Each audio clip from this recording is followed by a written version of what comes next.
उपकरण। तो सबसे पहला उपकरण कहां से रिलेटेड होता है? उद्देश्य से। उद्देश्य कहता है अमीटर और वोल्ट मीटर की सहायता से दिए गए तार का विशिष्ट प्रतिरोध ज्ञात करना। यह हमारा एक्सपेरिमेंट है, उद्देश्य है। क्या है उद्देश्य हमारा? अमीटर एवं वोल्ट मीटर की सहायता से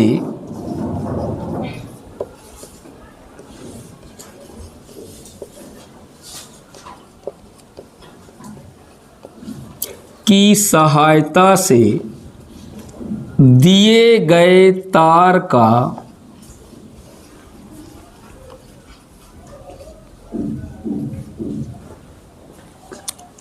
का इसी तार को प्रायोगिक तार भी कहते हैं, क्योंकि इसी पर एक्सपेरिमेंट करते हैं। तो इसे क्या बोलते हैं? प्रायोगिक तार। तार का क्या निकालना है आपको? विशिष्ट प्रतिरोध निकालना है।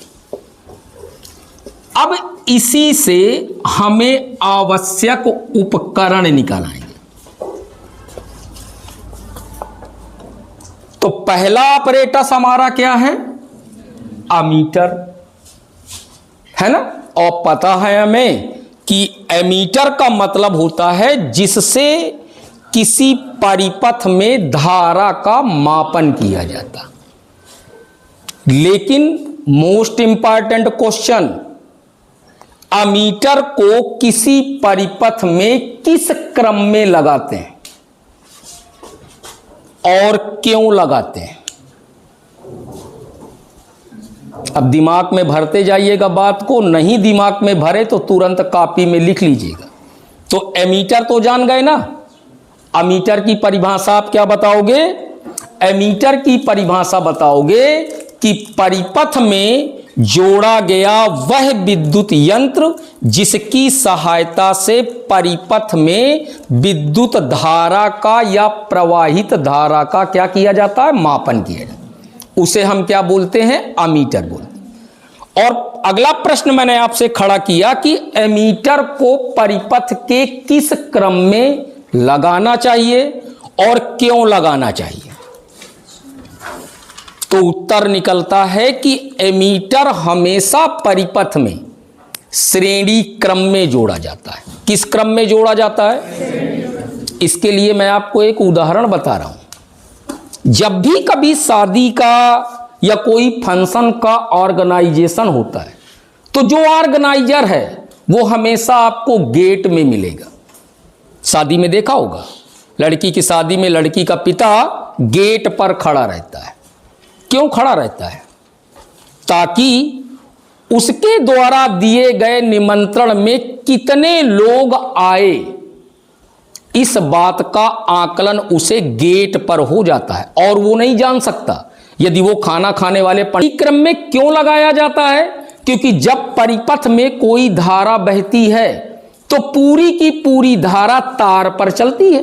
तो यदि हम इसे एंट्री गेट पर लगा देंगे या गैलरी के थोड़ा सा आगे एंट्री गेट करके लगा देंगे तो जितनी भी धारा सेल से हम लेंगे तो पहले कहां जाएगी? हमारे, और पूरी की पूरी हमें धारा पता चल जाएगी कि सेल से कितनी धारा हमारे परिपथ में चल रही है। यदि हम इसे परिपथ के दूसरे क्रम में लगा दें, समांतर क्रम में लगा दें और धारा यहां से जा रही है तो ऊपर तो हमें उतना ही पता चलेगा जितना कोई बताएगा। यदि लड़की का पापा सबसे ऊपर वाले खंड में बैठ जाएगा तो उसे वही जानकारी मिलेगी जो बताएगा। तो इसलिए इसे हम किस क्रम में जोड़ देते हैं? अमीटर। तो इसका काम भी मालूम चल गया और ये परिपथ के किस क्रम में लगता है ये मालूम चल गया। किसका मापन करता है बेटा? ये धारा का। धारा का मात्रक, वेरी गुड। एम्पियर कैसी राशि है? मूल राशि है कि व्युत्पन्न राशि है?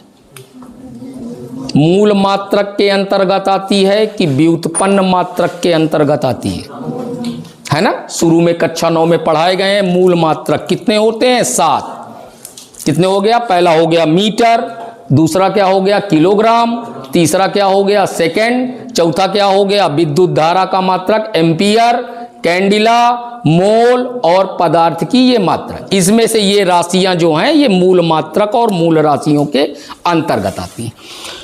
दूसरा ऑपरेटस जो इस प्रयोग में यूज होता है, तो दूसरा नाम आगे पढ़िए क्या लिखा हुआ है, वोल्ट मीटर। क्या लिखा हुआ है, वोल्ट।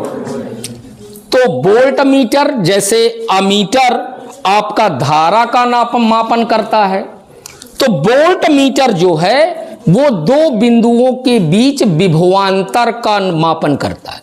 विभव अलग है और विभवांतर अलग है ना। विभव का मतलब पूरे परिपथ का, अनंत से लेकर कहां तक, परिपथ तक। विभव की आपने परिभाषा पढ़ी होगी, जब कोई परीक्षण आवेश को अनंत से लेकर किसी बिंदु तक आते हैं तो किया गया कार्य हमारा क्या कहलाता है, विभव कहलाता है। V बराबर W/Q। Very good. लेकिन विभवांतर जो है वो कितने बिंदुओं के बीच लिया जाएगा, दो बिंदु। तो दो बिंदुओं के बीच आवेश को स्थानांतरित करने में जितना हमको कार्य करना पड़ेगा वही कार्य हमारा क्या है, विभवांतर। क्लियर। और इसे हम परिपथ में समांतर क्रम में जोड़ते हैं। दोनों ऑपरेटर समझ में आ गए, एमीटर क्या है और वोल्ट मीटर क्या।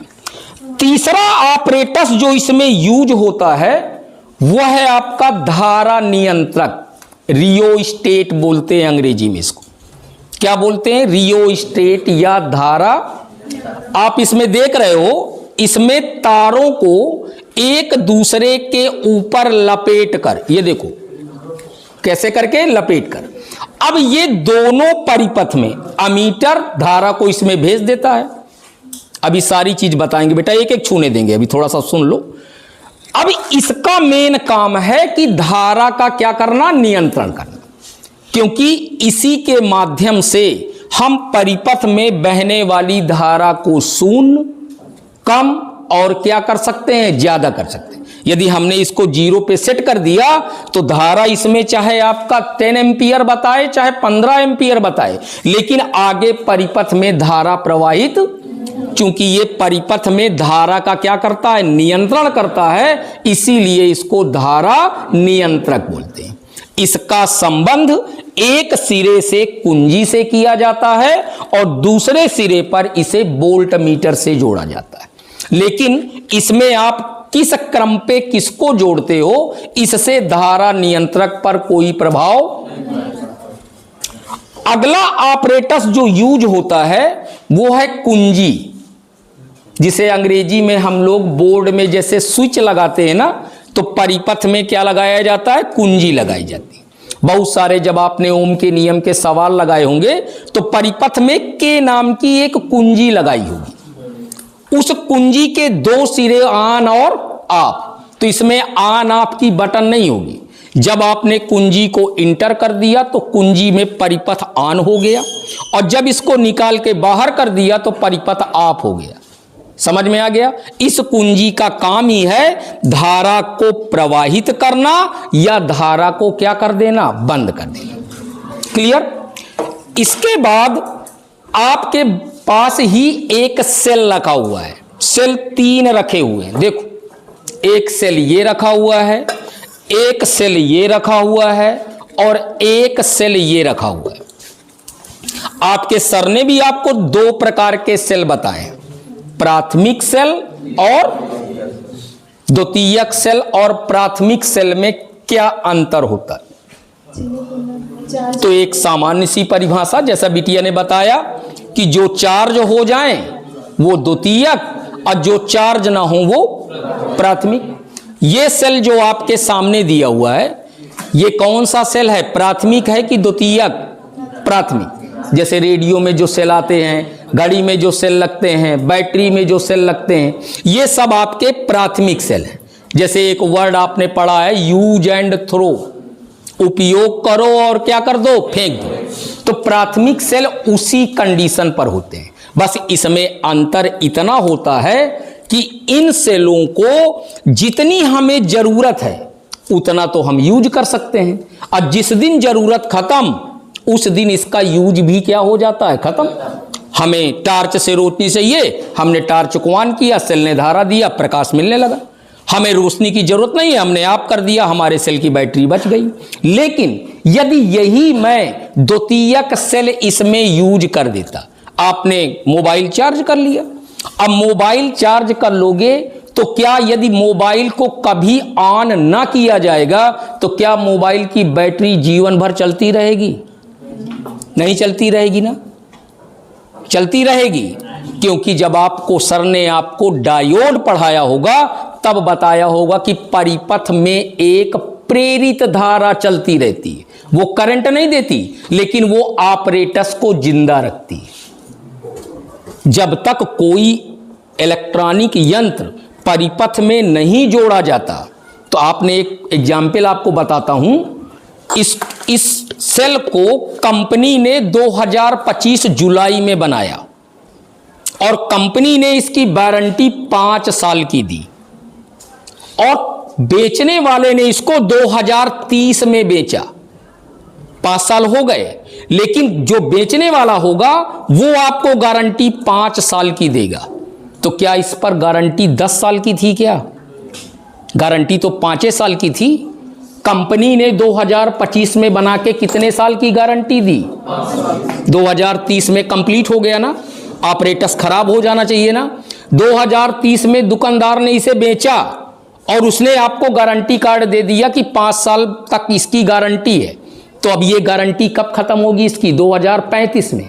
तो क्या कंपनी इसको वापस करेगी? बिल्कुल वापस करेगी। क्यों? क्योंकि कंपनी ने गारंटी 5 साल की इसकी यूज करने के बाद दिया है, रखने के बाद नहीं दिया। आपका बल्ब 100 वाट का एलईडी तुरंत जिस दिन आप खरीदते हो उसी दिन की डेट डालता है।